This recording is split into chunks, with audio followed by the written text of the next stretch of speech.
The Air Jordan 4 Craft is one of the standout sneakers, at least in my opinion, of 2023. And Jordan Brand is adding another Craft shoe to the collection. And as a Jordan 5 fan, it is my favorite shoe. This is probably my favorite Craft sneaker. Air Jordan 5 Craft. Now there's been a few different shoes as part of this Craft series. They go for this deconstructed aesthetic. And I think it's kind of a hit and miss. I don't love most of them. But like I said, the Air Jordan 4 Craft, really liked how that looked. On the Air Jordan 1 Craft, they usually have that exposed toe box look. Really dislike that look. And on May 17 for $210, this shoe is joining the Craft series. The box of the shoe comes in this gray Jordan box, and you'll notice in the center it says Air Jordan Flight Club with a Jumpman in the middle. Now the Air Jordan Flight Club was a membership, an exclusive membership that you could sign up for. It was before my time, it was before the internet. You would receive a Jordan magazine every few months. You got a t-shirt, you got an actual physical card that you could carry around with you. If you search on Flight Club, you probably see a shoe that's called the Jordan Flight Club 91. Now that is a shoe, but that was not the original Flight Club. And I think it's really cool. I was aware of this Flight Club membership thing, wasn't sure about the details, so had to do a little bit of research. I think it's cool that they reference that on the box. I think the Flight Club existed from around the Jordan 3, so 1988, to the Jordan 6 or 7s. So that was around 1992. Not sure why they chose this particular shoe to have the Flight Club reference, but I'm glad they did. One thing I'm annoyed about, it is only particular to my box, came crushed in the mail. That's half the value gone. So the upper sole of the shoe, constructed of pretty unique materials. So the overlays is this hairy suede. Now generally, I don't really like hairy suede. I just feel like if you rub your hands over it too much, I'm always afraid that the hair or the suede would start falling out. And in general, I just don't like how it feels. Prefer smooth suede. And the base layer, according to Nike.com, it is canvas. But when you look at it, when you touch it, for some reason, it just doesn't really feel or look like canvas. I'll take their word for it. Obviously, Nike.com, that would be the source's truth. So if you look at this shoe, the base layer is canvas, and it's very clearly canvas. And on this shoe, it just doesn't look the same. So whatever special canvas it is, I don't really mind this material. Don't know how it will do if it touches rain or snow, but in a vacuum, I don't mind it too much. And you can see there's like a pattern to this canvas as well. It's not just like plain canvas. I kind of like it. And unlike some other Jordan 1 Craft shoes, the toe box, it's inside the mudguard, so you don't see that exposed toe box. Hate that look. Would have ruined the shoe in my opinion. Now the colorway of the shoe, it is a pretty subtle, don't even know what to call this color to be honest. The official color is Oreo wood or light Oreo wood, and the orange is officially called a safety orange. And I really like it. It's muted, it's subtle, but it's also very different. And obviously you see the accents of gray on the shoe as well. I think that looks nice. The combination works very well. And the safety orange, because it is in such small amounts, I think it really makes the shoe pop. If there was more of this orange, would have been too much.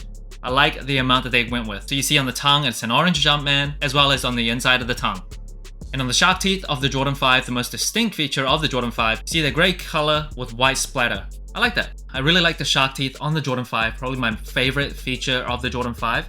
On other shoes, like the Jordan 5 Dunk on Mars, they have a flat color and just another color as the outline instead of the splatter pattern. Not sure which one I prefer. I think they both look really nice. So you see that ankle collar featuring that gray, a very thick, soft, and nice ankle collar by the way.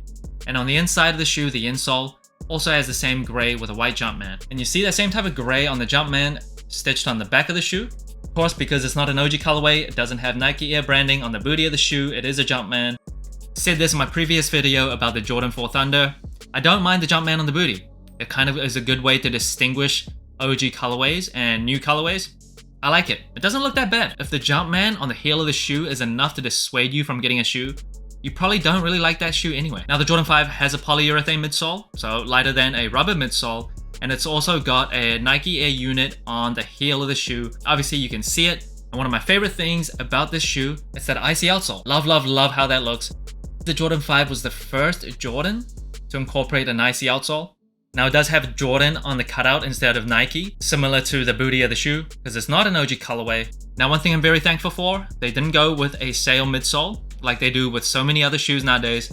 Just a white midsole, and I think it looks great with that Oreo wood color. I think if they went with a sail midsole, it would have been a shade too close to the upper sole of the shoe.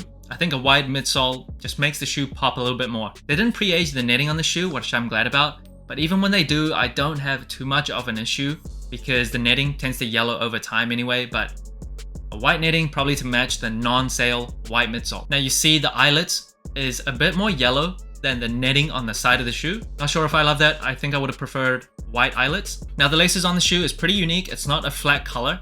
You see this kind of zigzag pattern throughout. It comes in a dark gray and white. Kind of looks cool. But the more you look at it, the more your eyes kind of get mixed up.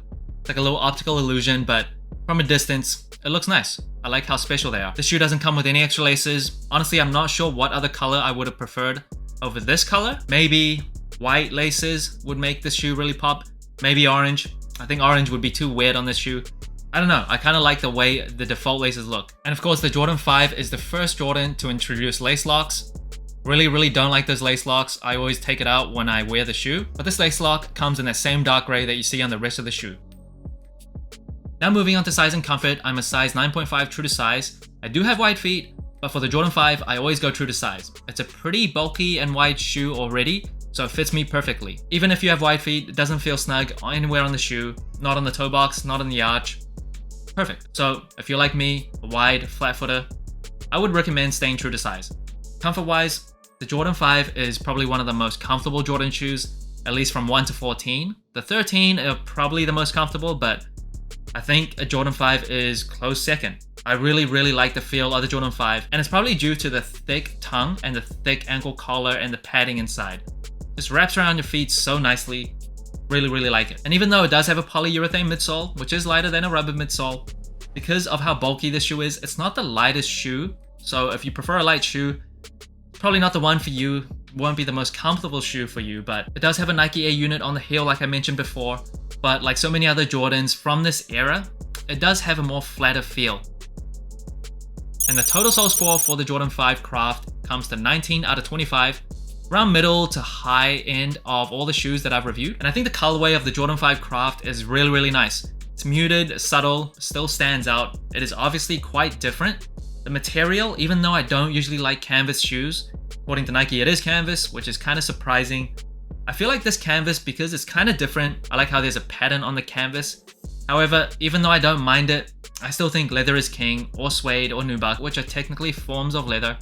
I just prefer that material over this. And not to mention the suede on the shoe is not my favorite type of suede. It is that very hairy suede. I prefer smooth over hairy. Comfort wise, like I said, I don't mind the flatter feel of the early Jordans. The padding inside is just so comfortable. Versatility wise, I know some people think the Jordan 5 is hard to wear because of how bulky and chunky it is. I like that look. As someone that grew up in the 90s, early 2000s, I like bulky shoes. And the shark teeth, it just looks so cool.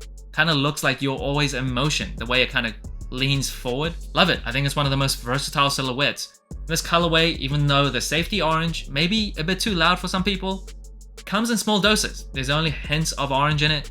And the rest of the shoe, super wearable in my opinion. It's a light muted tone. Storytelling wise, not much behind it. It is just kind of a general release craft collection shoe. However, I will give them an extra point for the reference to the Jordan Flight Club on the box of the shoe.